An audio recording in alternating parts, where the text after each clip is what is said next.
When they canceled, whoever it was, First Wind's half of the 400 megawatts, right? They had awarded two 200s.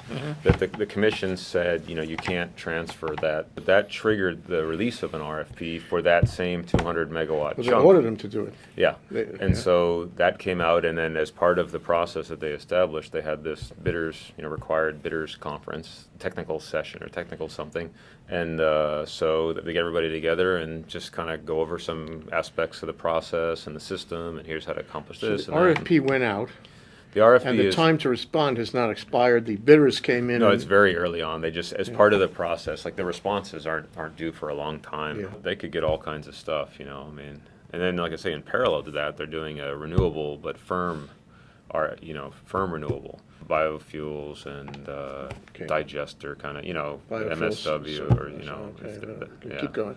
I don't know if there's anything else, but yeah. It's really all biofuel. Yeah. Of course, there's You all could get biofuel geothermal, but geothermal is yeah. going to take a long time. But this stuff could be biofuels too. This stuff. This RFP could be, because it just needs to be renewable. It doesn't need to be non-firm renewable. Right, So I think right. or you could propose a combination, like 100 megawatts of PV with 100 megawatts of biofuel with it or something. Well, then no, you'd run it at like you could run the biofuels at less than 100% while the PV was available, and so you'd be hitting, let's just make up a number, 160 megawatts between PV and biofuel 24/7 by allowing the PV to move up and down and So just this catching allows it. for a mix and match then. Well, It's not just one renewable in a given bid. It could be a Right. combination. Yeah, Ooh, that's but that really- you'd that's have to be sexy. proposing one. I mean, don't quote me on all Yeah. this hundreds of pages, but you could, it would all be one contract, with the Right. utility. So that so thing, you have that a pile developer with that the- brings in other people. Yeah, And he's like a prime contractor. He's got subcontractors kind of thing. Yeah, well, you'd even have the developer on that. I think you'd have a developer and a prime, or a developer and construction management, and then a bunch of subs anyway. So this allows for creative contracting anyway. Yeah, so I think I think it's going to be good in that sense. And So what's a bidders meeting? I mean, what happened? How many people showed up? What's your feeling about it? 150, And they're all possible. and there's 80 on the possible bidders. phone. Yeah. And 80 on the phone. Must be all over the country, huh? Yeah, all over the world. But I mean, I don't know if all over the world, but I would guess there's some international. Smattering, what kind of people were we hearing from? I mean, to me, what it felt like was, maybe like baseball tryouts, where like there's an open call to make the whatever team, or maybe it's like when the NFL replacement players or something, and some like Sempra, right? I mean, Sempra's there, gotta be SunPower, there, yeah. So some of those guys and some guys where. The minimum on this thing is 5 megawatts, and that would be an incredible stretch for some of the people that were there. And I probably only knew half of them, so I don't know what the other guys are doing. Maybe it's OTEC. Did they make a special effort to send this around the world? I mean, it sounds different than what's happened in the past. I think there's a system of finding this kind of stuff out, and I don't really know what it is, but because for me it's like you just know, okay, this is happening. But I don't think there's That's any. because you're casual. Well, I just mean, You're a like laid-back kind if of there's guy. so much of this going on, right? It's like, Yeah, okay, yeah. did you hear the contract got canceled? Yeah, did you hear what they have to do? Yeah, okay, now it happened. But you'll have to agree that it hasn't been like this before. We're in a new place somehow. Yeah, well, I think not only on the industry side though, but on the responder side. I mean, they're more organized. They're more aware of the opportunities globally and this kind of Well, thing. they're so. more aware of the Hawaii possibilities. I mean, it's, some people have been worried that Hawaii has kind of shot itself in the foot about its bureaucracy and all that inconsistency you see in government reaction, and lack of, a firm direction and all that. So that people overseas who might bid, say, I don't want any part of that. I've been concerned about that. But this doesn't sound like that's happening. Something has changed maybe. Now people think that Hawaii is a real good place to do business. What? Well, are we taping?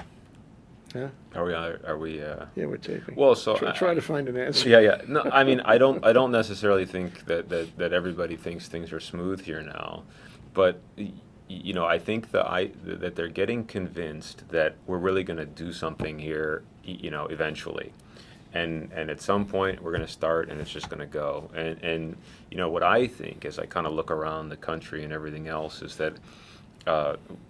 The motivation for renewable energy here doesn't rely on policy support alone, or even sort of goodwill among the public. It's just a crisis based on the cost of the power. The more the And nothing- crisis, the more the motivation. Yeah, and nothing works to keep it in the not in the public eye, but to keep it from sort of falling off than just the high cost of power. And so that's really the best thing we have going for us in a sense. Yeah, and short of that, though, I mean, if oil went down or stayed the same for a while, people wouldn't be concerned. They'd forget, they'd drift off, they'd move on to other things, as they always do. Yeah, that's what happened after 2008. Yeah. And as a result, we kind of missed that window where we could have been more proactive on, I don't know what. Same thing in tax and those '73, kind by of the things. way. Yeah. As Darren Kimura likes to say. Well, I think it's, I mean, you could probably go to the behavioral economics literature and find that deeply rooted in our, in our psychology or maybe even our biology, that this is just what we are as a species. And,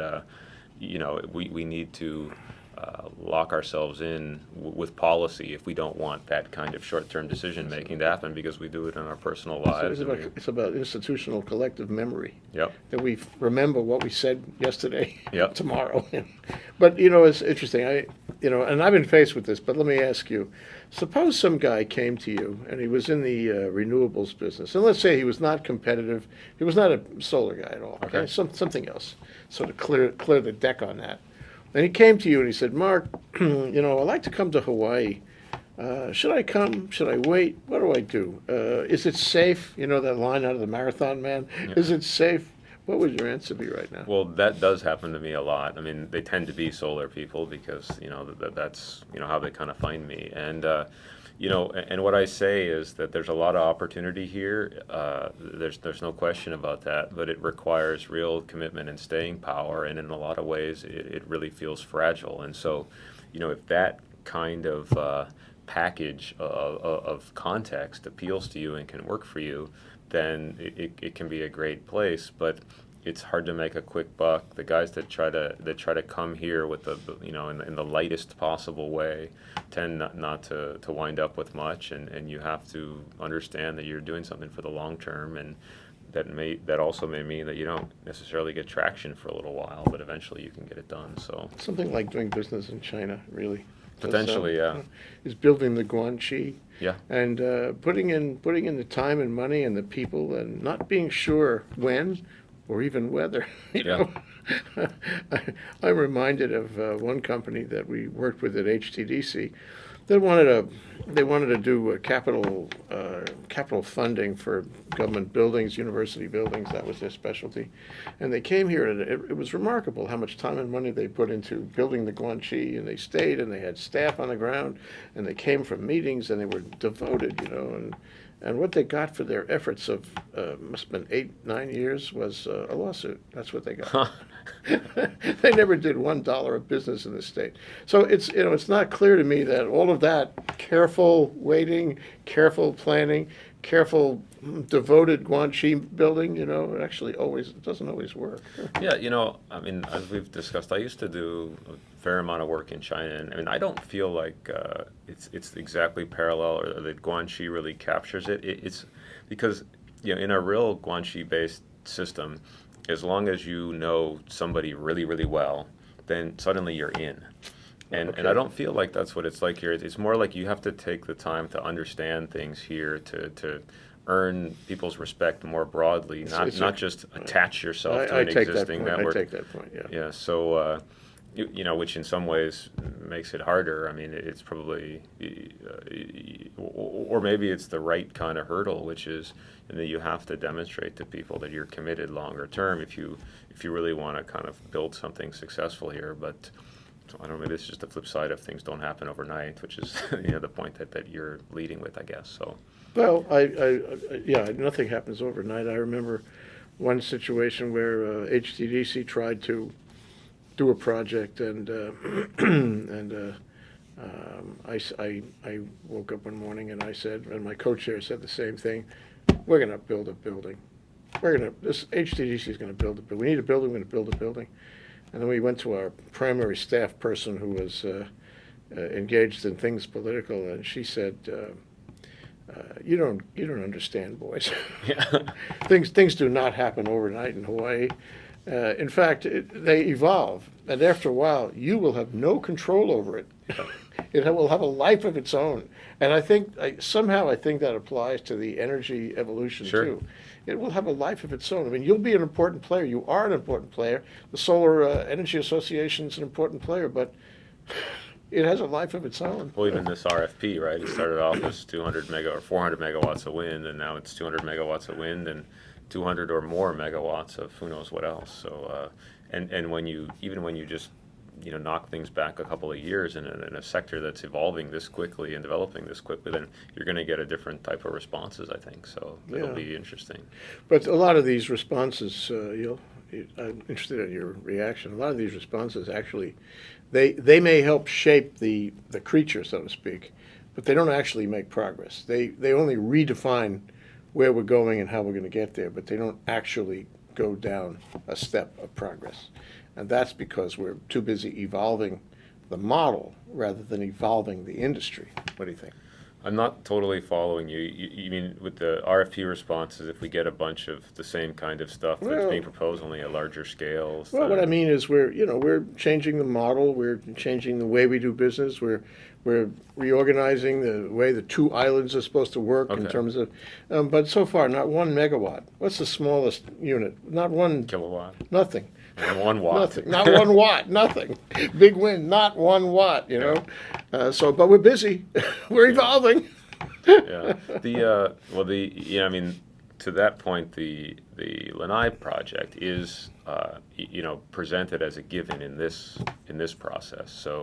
So one of the things you can do as a developer is connect to that cable or use maybe the same right of way. I mean, this of course is up to you, as opposed to proposing some other inter-island kind of cable, if that's the road the developer wants to go. Likewise, it could be a Oahu-based technology or an offshore Oahu technology that didn't need the cable. So I guess the only point I'm making is that they have fully planned the 200 megawatts in, even as they consider this. They this meaning one, what? The utility. Seabed, the The utility. utility, yeah. So, but is that really a foregone conclusion? Yeah, I mean, there's so much controversy over it. If you went into Lanai and said that, Yeah. not everybody would agree. Sure. And if you went to Molokai, worse. Well, definitely. I mean, that one is off the table, at least in its original form, which is what led to this thing. So, but that doesn't mean somebody else couldn't propose something different. Well, They that's. might be asking for trouble, but I want to ask you, as a guy who's not, your technology does not require a cable. And it's quite pure that way. You don't have to get into questions of statewide grid. And I don't think it's a competitive thing. At the end of the day, they can both coexist. It doesn't matter, in my view. Sure. But I'm just wondering how you feel, going to the 50,000 foot level, how you feel about a statewide grid. Because, it seems like it's still in play. That issue is still in play. Yeah, I think me personally, and either as our organization or as my company, we don't have a position on this I know topic that, in general. I'm And trying so, to get around that, actually. Yeah, but just kind of thinking about it, from a professional perspective, leaving aside any personal issues about the marine mammal sanctuary, those kind of things. I mean, probably the larger the overall load, then the easier it is to integrate our stuff into that system. And so, at the margin, I don't think it's a bad thing to have a bigger grid, however that's achieved. Assuming it's achieved in a way that's not prohibitive in some way for solar energy, just because there's more place to soak up the load and the intermittency and that kind of stuff. So in a vacuum, it's probably marginally positive. But I don't think our issue has ever is or has ever been anything about whether the islands are connected or not. I mean, we just want sort of the maximum appropriate scope for our technology, relative to whatever's out there. And if that means they're connected, then that's what we want. And if they're not connected, then we still want that. And we just want a fair hearing in the generation mix. Mm-hmm. Well, actually, you're still a minority player in the larger picture. I mean, you don't come close to a substantial percentage of the base load. right? I mean, Well, that- you're still working your way into a more substantial percentage. Sure, and part of that is just the fact that the larger scale uh, PV projects can only be procured through these competitive bidding processes, and this is the first one since PV has really been a viable technology in this context. So, the first RFP for renewable energy for HECO, we'll wind up with 5 megawatts of PV out of an initial attempt to procure 100, I think. Not of PV, but just 100 in general. And so that was the thin edge of the wedge in some sense, and it's been a long time coming. But now the PV is just in a fundamentally different place in terms of the cost and everything Sure. else. And so, there's no issue of having, PV projects that are as large or larger than the wind projects that we have on Oahu now. I mean, it's cost effective and everything else. So I think we'll see a different kind of response to this one. But all that being said, there still are priorities for being able to firm up the technologies and everything else. So, and preferences in the process. And so, I think ultimately a lot of the differences will be driven by that. In parallel with the cost of technology. the actual generation. Yeah. Well, like I keep thinking, and you must think about this too. The perfect package for the home or the building is a package with highly efficient, more efficient than now, highly efficient PV that will last a long time and won't require any maintenance. That can be financed, in one way or another, and it has a battery system that makes the whole thing like independent if necessary. Yeah. So what's missing is the next leg of technology, which I'm sure is coming soon. I mean, it probably surprise all of us how good it is. And the other thing is the batteries, which I just drawing a line on that. I just don't think that batteries are moving that fast. What do you think? Well, I think this is actually the biggest energy policy question facing the state, which is at what point will it be affordable for relatively large shares of load to not need to be connected to the grid? And so, to simplify this, when is it going to be cheap enough to have batteries, that the PV system on your house, or that you'll want to, or that you'll have the opportunity, if you want it, to make and store your own energy without being connected to the grid? And it's literally just an issue of whether you think that's going to happen and when. And when I look out at this, what I see is, first of all, there's definitely a hunger for a system like that among the kind of customer base, residential and commercial. That doesn't mean that they can have it, but all else equal, they do want it. If they have the money, they want it more. I mean, they can. Yeah, although you don't see, wealthy people don't just put batteries in their garage just because they No, can. that's true. A lot of people stop Yeah. short right after the PV. Yeah, and plenty of people have off-grid systems, so there's no technological change that's needed. It's just about the cost, basically, and that doesn't. Then maybe it'll be a different kind of technology that beats that cost hurdle. But in any case, you do see a hunger out there, and then when you look at everything that is, all of the innovation and the money that's being poured into batteries, not so much with respect to the renewable energy industry, but electric vehicles and cell phones and laptops and that kind of stuff. I mean, there's a massive payoff to inventing a better storage technology, and I think that there's a ton of energy and effort going into that. And Why don't you do that, Mark? I it's mean, my God, you'd be so rich you would never talk to me again. no, well, I'll never make it to that point on many levels. But think of what a complete. No, that's where the smartest money, I think, is trying to get to. Yeah. And that's more important than doubling the efficiency of a solar panel or the power output of a wind turbine or whatever else, because then you really start solving these problems with the technologies where the power source is free, the sun and the wind. You just have this intermittency issue. Yeah. And like I say, it's solved, except it's too expensive, but that's the type of problem that typically we're good at solving. So I really see it going in that direction. And that's not going to solve Waikiki and downtown and some kind of clustered areas. Industrial large buildings. Yeah. It's going to be an issue. Well, okay. I mean, I kind of think that. Well, what's his name? Walter Ritty, but also Robin Kay, in the big wind controversy. They both say Oahu should pave itself over with PV. Mm-hmm. PV equals pave. Yeah. I think they must be thinking of you to do it, but But query, can that happen? Clearly, it can't happen now. I don't think it can happen now. Could it happen, say, within the framework of time in which we could build a cable or build wind farms on those islands? Yeah, in terms of the time frame, I'm not sure. But I'm speaking without being 100% sure of what I'm saying. But I don't think it's a lack of real estate, roofs or ground. Of course, there's debates about what you should be using land for, ag versus energy, and this type of stuff. But I don't think it's the case that we don't have enough generating capacity on Oahu.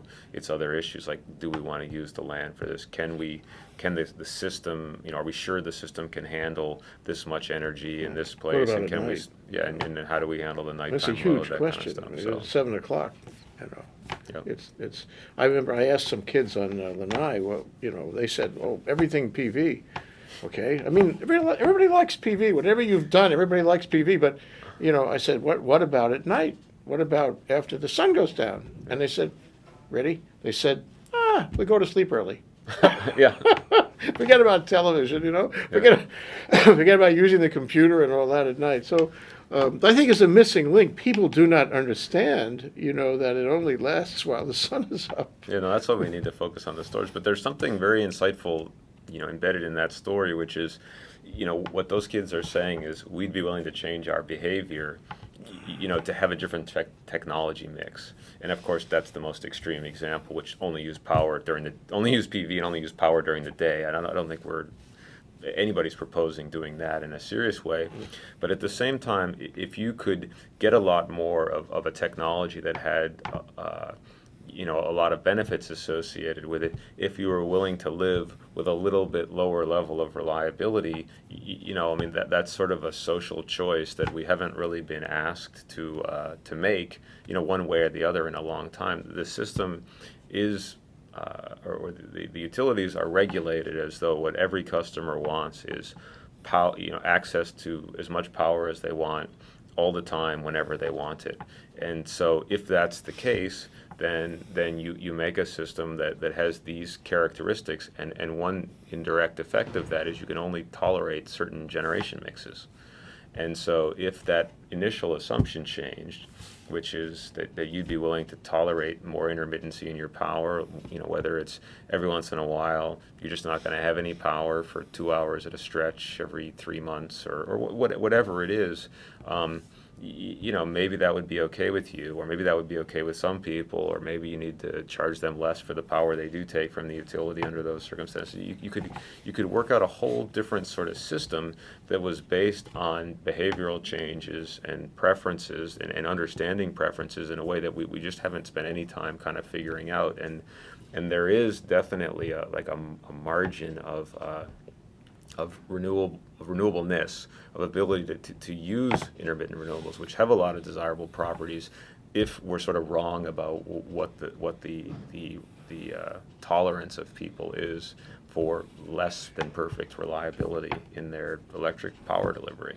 I don't. Let me offer a thought on this. Sure. I don't think people are tolerant of any diminution in service. I think they expect the lights to be on when they turn the switch, and if the lights aren't on, they're going to be ticked. It's like a blackout. And I think they want the same service they've been used to, or better, or cheaper. But what and if they you have had no idea that renewables cost more money to build infrastructure for the renewables. So what we have is a population that is undereducated on this, and they're not going to be very flexible if we start telling them that they gotta relax their expectations on reliability.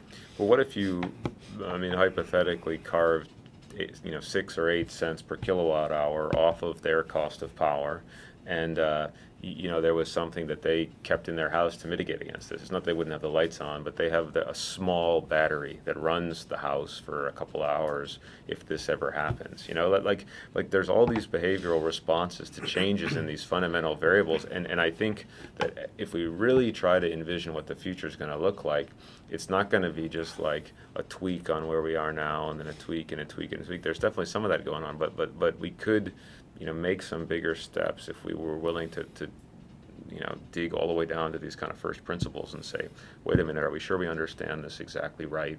What would it mean if this one was different? Okay, is that scenario actually better in some ways? And if it is, let's go check and make sure that things are really the way that we've been sort of planning and regulating. Well, you're making the assumption that people have in their minds an acknowledgement, a recognition of the need for a greater good, for a community first, and they don't. Sorry. It's usually self-interest. I mean, for example, I just went out and bought a computer. I didn't, but let's assume I did. And I spent, a couple $1,000s on this wonderful machine. You're telling me I'm not sure it's going to run? That my whole life is invested in my electronic gizmos, and you're telling me I got to give them up? That's a good example, right? A lot of people, in offices do have a UPS system on their computer. Then, maybe it runs for 45 minutes or whatever, right? So, in theory, if you were in this situation I described and you needed to be able to run for 3 hours, you buy 4 of those things. I don't know what, they cost $75 a piece or whatever to get half hour of storage.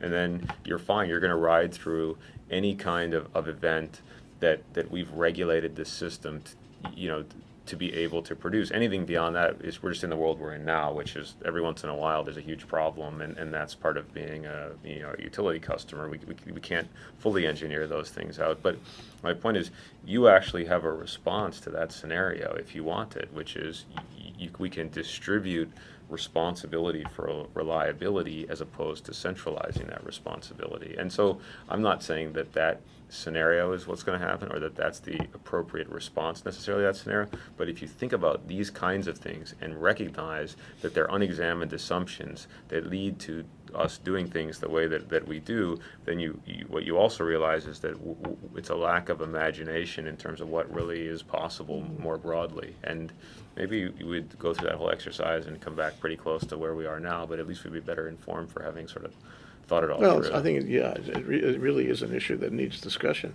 But I'd like to ask you a question I've been actually thinking about asking you for a long time. It's the last man standing analysis. I don't know if you know what I mean. So let's assume we can make every home independent, okay? And it may, they stay connected just in case. They pay their, $16, $18 a month for connection fee, but they don't really need it. In fact, they'd like to sell power rather than buy it. So everybody's got an independent system. This leads to great distributed benefits. Okay, but but the $16 or $18 isn't really enough to maintain the system. And every time you take a home off the system or a building off the system is really essentially the same size, but there's fewer people paying for it. So the ratepayers left who actually have to buy their electricity from the utility have to pay more. And then ultimately you get to one last man standing. Paying for everything. Paying for everything. So now, I mean, that'll never happen. I don't know if you or me, but but and we're never really going to get there. But it's just the process. It's as you move in that direction, the poor stunks who are left over, they are going to be paying a lot of money. Yep. I mean, we think about this a lot too, and that I think there's actually probably 3 different questions in there. One of them is, let's just say that we don't get to the last man. We just stay within, maybe we go from 5% to 10%. So nothing fundamental needs to change. But what you want to know is, are costs being shifted, right, and benefits.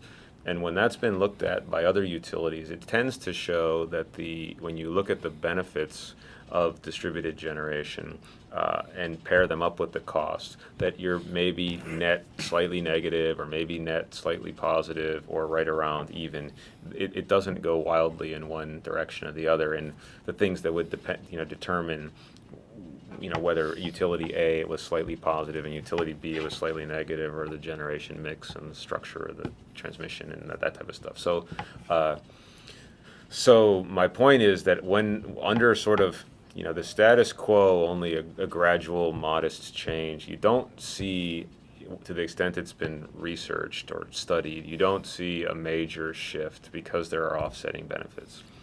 Now, the second question is, at what point does that just not become a question to really ask? And so, to me, it's like, well, you can't, as we discussed before, have only solar and wind or intermittent technologies, because nobody thinks that you can have exclusively intermittent stuff with no backing and everything else. So you don't get to the last man. Unless you want to change your lifestyle.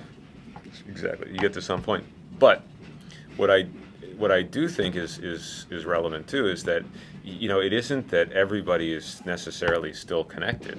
So you don't solve this problem by stopping people from doing it. I think you actually increase their incentive to actually cut the cord, not to have the ability to cut the cord, but to literally do it.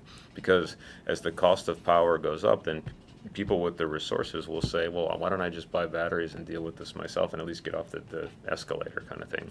And so in that case, you're right back where you're worried about being, only you've lost control of those people. I mean, there's nothing you can do from a regulatory or legal perspective to prevent anybody from doing that. You don't have to have utility service at your house. So I don't know how you get out of that situation anyway, and trying to somehow limit people's options to do distributed renewables could actually accelerate the point at which you lose control of them forever, not just put them in the position of being somebody that you worry about whether they're a net benefit or a net cost to the system. So if they stay connected at their $16 or $18, and we're moving down toward the last man, then the $16 or $18 is going to get to be a lot more because somebody has to pay for it. And by definition, I don't know if you agree with it, by definition, the guys who can afford that $40,000 or $50,000 to do their independent system, I mean, including batteries now, are, they're the ones with disposable income. The other guys don't have as much money, otherwise they would do it too. Unless there's on-bill financing, that might help, Yeah, well, then you're keeping attached to the system too, right? So Yeah, you get out of the battery world. Right, they there, have to be attached, yeah. Maybe that's the key to on. We haven't examined that issue in the docket yet, but I'm going to just trying to be helpful. Anyway, but as you get down here, the 16 or 18 turns out to be a lot more than that because you want to distribute the cost of the remainder of the system. And this is going to be a problem because these guys can't afford it, and these guys, as you say, as soon as they can get off and cut that 16 or 18 or whatever it is out of their budget, they're going to get off. So this is really going to be a tumultuous experience unless we figure out a new model, I think. One model, this came up in a conversation earlier today I had with Cynthia Thielen. She talked about wave energy, which is what she always talks about. Yeah. And she, talking about these European companies and European utilities. And what she said is something that I didn't know before, and that is that in the European model, the utility company actually invests in these things. The European company invests in the renewables. They own or have part ownership of the companies that do the wave energy and other things too. And you say, well, maybe there's something there for the U.S. Maybe there's something there for Hawaii, that the utility, instead of relegating itself to a limited position as a transporter, a wire company, actually could get into the business. For a while, I think they probably thought about that, but they're not thinking about it now. What do you think? Well, we do have that system in the U.S. as well. I mean, in some utility markets, the bidders on something like what we were talking about this morning are utility companies operating through their unregulated subsidiaries outside of their service that generate areas. renewables. Yeah, Renewables or even potentially non-renewables. I mean, I don't have any specifics, but there's nothing to stop. Let's just say a utility in Alabama is procuring a coal plant. One of the bidders on that thing could be a utility from Arizona, or this may not be the exact example, but so that already exists. I didn't know from your example if you're talking about they invest in renewable powered plants in other places, or if you're saying that they invest in companies that are developing like wave technology that then gets deployed all over. I don't have an answer on that. Okay, One or the other or both. So I think we have. I don't know that it's that we don't have that. I think it's maybe more that we're not seeing it right here, right now. But KIUC is developing a 10 or 12 megawatt PV farm, and that is not. They're not buying power, which is the way this stuff has gone down so far. They're procuring what we call an EPC contract, which is engineering, procurement, and construction, to build a project at whatever let's just call it 10 megawatt scale that they're going to own and operate. So instead of building a whatever generator, they got that thing. See any downside? When this has come up in the past or sort of threatened to come up, there's been two main concerns from the renewables industry. One of them is that is that there's such a limited amount of sort of opportunities for renewables at the because this was a distribution level issue, and we've always been up against the 10% or the 15%. That it's kind of like, okay, now the utility is going to, sort of like the sense was they're only letting us have this much, and now they're going to come eat some of it too. How is that fair? So that was one response you saw from the developers or the contractors or whatever else.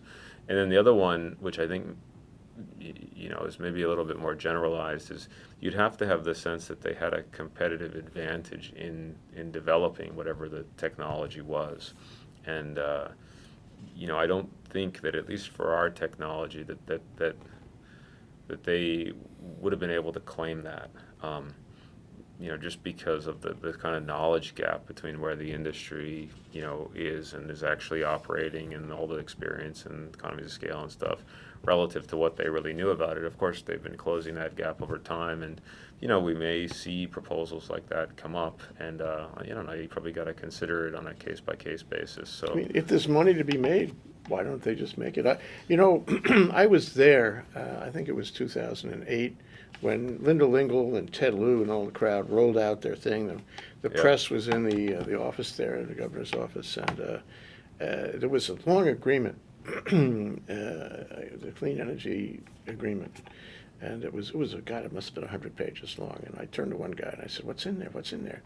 And he said, "Well, it's nothing actually. It's just it's a statement that we want to do this, yeah. but you really can't agree to very much in a sort of letter of intent kind of agreement like that." And at the time, the block of marble, so to speak, was uncarved. Nobody knew how this would shake out. Nobody knew. But we did know, for example, that solar and PV, that was done by contractors. That's always the way it's been done forever, everywhere. The government doesn't come and do it. The utility doesn't come and do it. The contractors do it. On the other hand, the generation of serious power has always been at the utility level. That's where it comes from. Yeah, right? or the IP. I mean, we have AES with 180 That's the megawatts, exception, so, yeah. but that coal kind of and all thing, that, yeah. But so now, 3 years later, going on 4, it doesn't look like that anymore. I guess things are changing. It could go any way.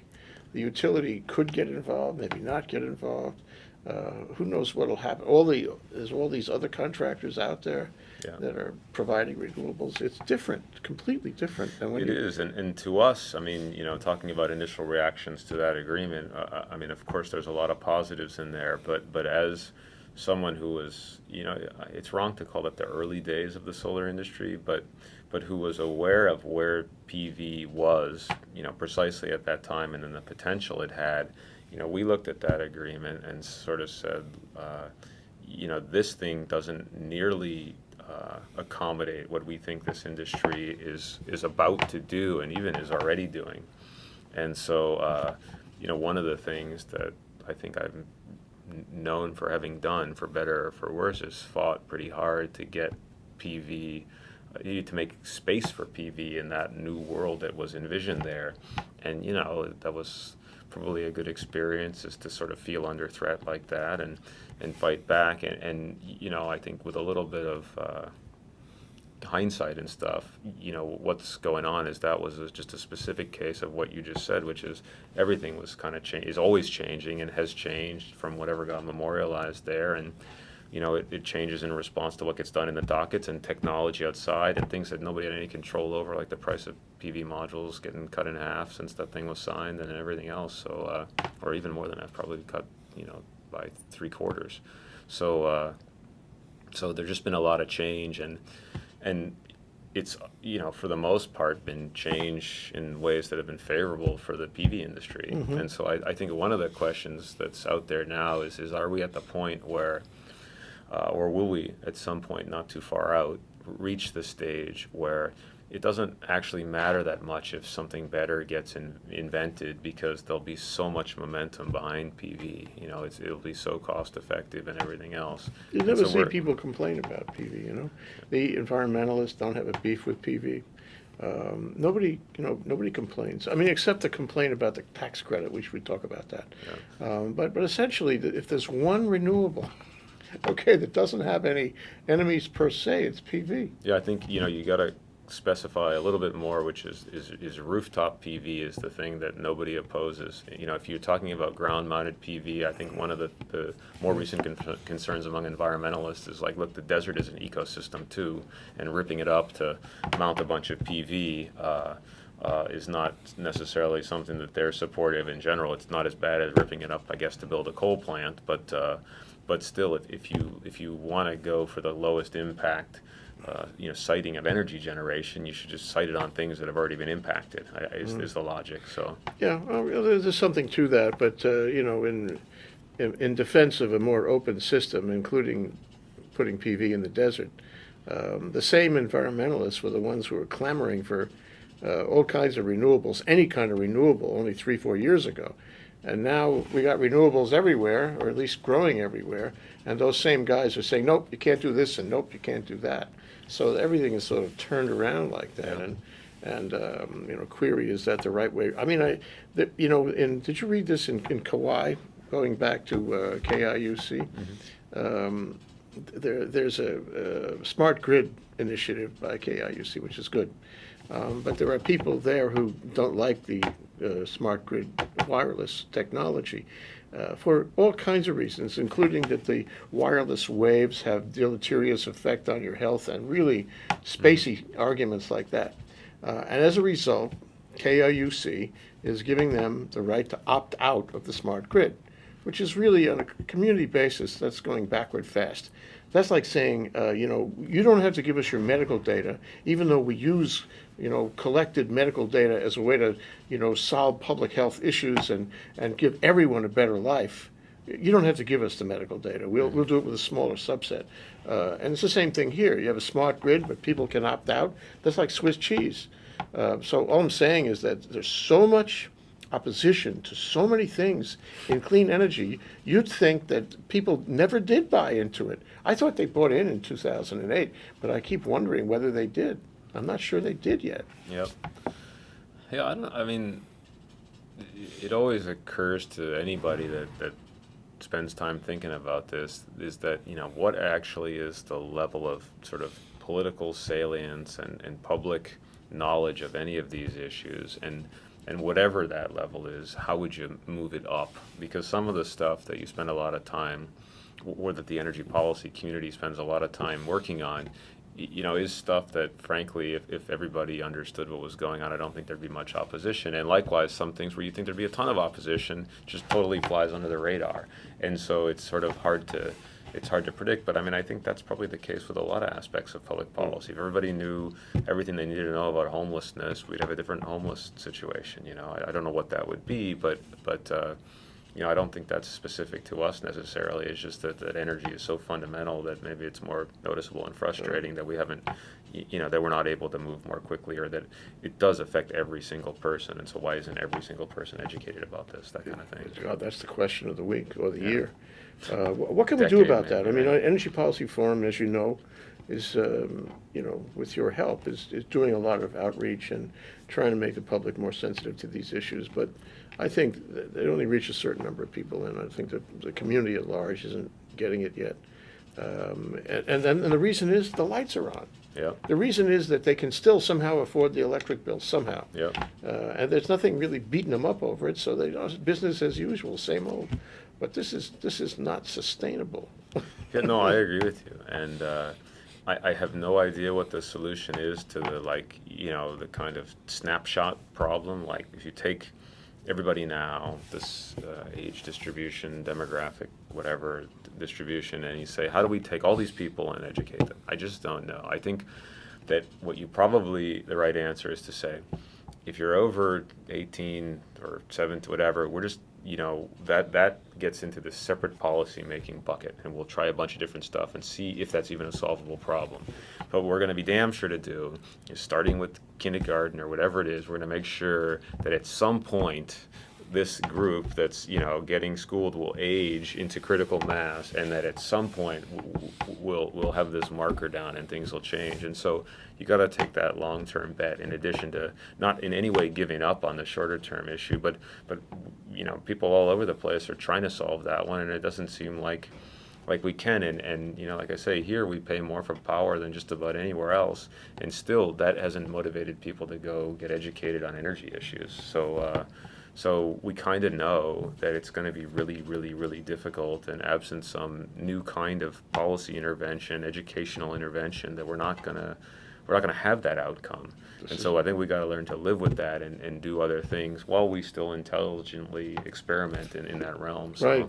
It's evolution without knowing where it's going and when it's going to get there. I mean, you're going to be an old man, I think, by the time the entire community understands this, barring some calamity in the middle. Yep. Or we're forced to deal with it. Yeah.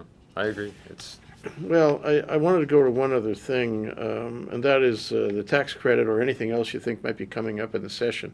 Until a few days ago, I felt the tax credit was going to get plenty of discussion, and I'm sure you did too. And then the governor found this rebonding arrangement, which actually somehow, maybe it's psychological, but it takes the heat off. And I think the fiscal powers in the legislature may not feel as stressed this year as they have for the past 2 or 3 years. So what do you hear? Are we going to have a big issue around the tax credits? Coming out of last year, I sort of thought that we would, and my perception of things is that a lot of the players, including the solar industry, kind of went back to work, which is what we do after we survive a session. And leaving that whole issue aside, there's a lot of pent up activity that needs to happen when we reach the middle of May, and so everybody goes back to doing that. And so they went back to work and stopped thinking about it, sort of breathed a sigh of relief. And now as we kind of roll into the later part of the year, I'm hearing a lot of concern amping up again, and it's like they're refocusing on this. Whereas for me, I came out of this session, and then I said, all right, I didn't think about much else for this summer. And well, you were the point on it last year. I want to go on record and say that. So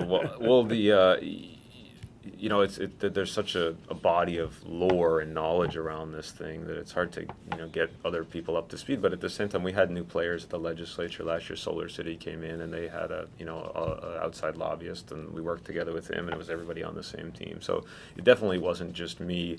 At the same time, I do have a lot of the historical knowledge or institutional knowledge at this point. But I spent a lot of time worrying about it and thinking about the ways that we would need to sort of prove our worth over the next 6 months here, and we're doing those things, and documenting things that we know, but that as an industry that isn't yet mature, you just don't have all these numbers at the ready and this type of stuff. I'm sure it's easy for the healthcare industry to say there's this many people, there's this many doctors, this many nurses, this many very people, hard. all of it lives in pockets. Okay, well, bad example then. But a more mature industry, the infrastructure for producing statistics and just having been through all that stuff, there's a central or repository or something closer to that. Whereas for us, it's been mostly about people actually doing work and not developing that infrastructure. And frankly, we're weak on having the infrastructure of a mature industry of our scale. And so in any case, I've been working on trying to get that stuff together and trying to be prepared to just sort of essentially show our value proposition to the state. And to the extent that needed to happen, and making sure everybody knew what was coming. And as you say, in the last 6-8 weeks, maybe I've sort of sensed that we're not going to be subject to the level of attack that I was maybe planning for. That doesn't mean that we won't be, but if you're just asking how has my sense evolved over the last 6 months, I was really, really, really concerned, and I'm still really concerned, but not maybe in the same, I don't know what, existential kind of way I was. And I think what I think that is that it's really good for us, because now we have to think about where we are in the state, right? I mean, and I think I could characterize my efforts and really most of the solar industry in the time predating me as having been, we're a nice industry, we're a good industry, we're small, so kind of leave us alone to do good in the world, right? And we're not a small industry anymore. We're getting to be a big industry, and we're employing a lot of people, and we're having an impact that people are becoming aware of. And some people think it's unambiguously positive, and some people have concerns about some aspects of it. And so for us, we need to organize our like I say, like our value proposition, and say, we're an industry of this size and this scale, and this is what's good about us, and this is what we do for the state in various ways, that kind of thing. So, Well, so we need to do that. No renewable has as many jobs. Yeah. You're the job guys, for sure. On the other hand, some of the big scalable ones have far more megawatts than you do or will in the next several years. I wonder if, there was this kind of small little noise a few weeks ago about solar installers taking advantage of the tax credit, quote, abuse. I always worry about the use of that word. Sure. And I wonder if that was real or whether it's going to have any effect on anything going into the session. Yeah, I don't think it's much of an issue for the legislature. I mean, of course, some of the legislators may be aware or that there was discussion of this, but it's more of an issue of tax policy and the clarity of the tax department's guidance on how they look at the use of the credit. And my observation is that a lot of the people that have been commenting on this are not aware of I don't know if it's 10 or 12, different individual documents that collectively explain the tax department's position on this thing. But this goes back at this point more than 4 years that they've been commenting on it in tax information releases and letter rulings and this kind of stuff. And so if you spend enough time with it, I think you can, it's not that you can draw a line and it's totally black and white, but you can actually eliminate much of the grayness. And I don't think that a lot of people have invested in doing that, including a lot of people that are commenting on it. So I'm not in any way trying to say that there isn't an issue here, but at the same time, a lot of what's going on is people don't understand the actual facts on the ground. And then, so what does that mean? On the policy debate level, it means they're saying things that they may not understand that well, but on the, actually at the contracting level, they may be proposing things that either they think are okay and aren't, or they may be saying, hey, so-and-so is doing something that's not okay, when in fact it is okay. And all of that is getting muddled, and I'm not trying to say that's an optimal state of affairs, but if you understand it well enough, you can kind of see what's actually going on. True, and make but it's sense going of to it. need attention by you. I run a parallel between this kind of, quote, abuse argument and what happened under 221. Sure. All they had to do under 221 is write rational regulations to separate the wheat and the chaff. The same thing here. So if you're not supposed to double up the tax credits on a job somehow, just write it down in English. Yep. That's all you got to do. It can't be a crisis. It can't be even significant if you just write it down. They never did a good job on the regulations in the 221. Look what happened. It was an emotional reaction. It went away. It's not coming back anytime soon. So I think it requires your attention. Yeah, no, I think we should be thinking about it from the perspective that you're talking about it. And what I think is responsible, not just now, but over the course of time, has been responsible for the places where things got off track is that they just, not in a pejorative way, but lack of knowledge of like residential electrical work at the tax department. If they had, attorneys that were also master electricians writing the guidance, none of this would have There's an happened. idea. But that's not their, I'm not expecting them to solve that on their own. So I think that we need to work together with them. And one of the things that I'm trying to find the time to do, but I think is the right answer, is that, I told you that I think that in reality there is some portion of this thing is gray, is that we could come up with a series of scenarios that actually cover that gray area and request letter rulings on those things. And then, they would then be out with an opinion on how you clarify these gray areas. And there is a sort of piecemeal version of that already, in the existing letter rulings, but we could kind of attack it systematically and say, look, the answer to these 10 questions pretty much gets rid of the gray area. And so, if you're able to do that, then everybody's playing by the same rules. That's a real smart all approach. that kind of thing. That's a So real that's smart what I approach. want to do, and that's what I need to do, and it's consistent with what you're saying. And I don't know why the tax department wouldn't like that, and it's easier than legislation for everybody. So we just need to get busy doing that. Right, it's like the federal government, they write good regulations on a section of the tax code. You don't have to make an amendment, just write good regulations. It's common sense. The other, I was going to ask you about there has been talk that if you're going to incentivize renewable energy, incentivize it at the scalable level, not at the smaller level. You're the smaller level. What would you say if somebody said, well, we see this as a zero-sum game. There's only X millions or tens of millions that we want to put into incentivize renewables. We can get more bang for the buck if we somehow incentivize, large wind farms or geothermal, for example, which is an issue coming down the pike, I'm sure. What do you say when they try that way? Well, we in that scenario pretty much go to two arguments. One of them is the job, the ongoing job creation. I mean, it's not expressly true, but it's roughly true that in renewable energy in Hawaii, the only industry is solar. By which I mean thermal as well, hot water as well as PV. Everything else you have a series of projects, and those add up to a wind portfolio or a something else portfolio. But it's not really an industry. It's project based. Whereas solar, you actually do have an industry there, and the delta in terms of number of jobs is massive. We have thousands, and other people have, at best hundreds, and probably that's very more like persuasive in scores. these times. Yeah, and so you have that. But the other thing is that to the extent that policymakers and the powers that be really think that renewable energy is the right answer, nothing gets people engaged and keeps them engaged like doing something on their own house. I mean, people become evangelists for solar once they buy a PV system, and in many cases those are people that buy it because of the financial benefits. So over time, on the way to 2030, can the farmers and the ranchers be friends?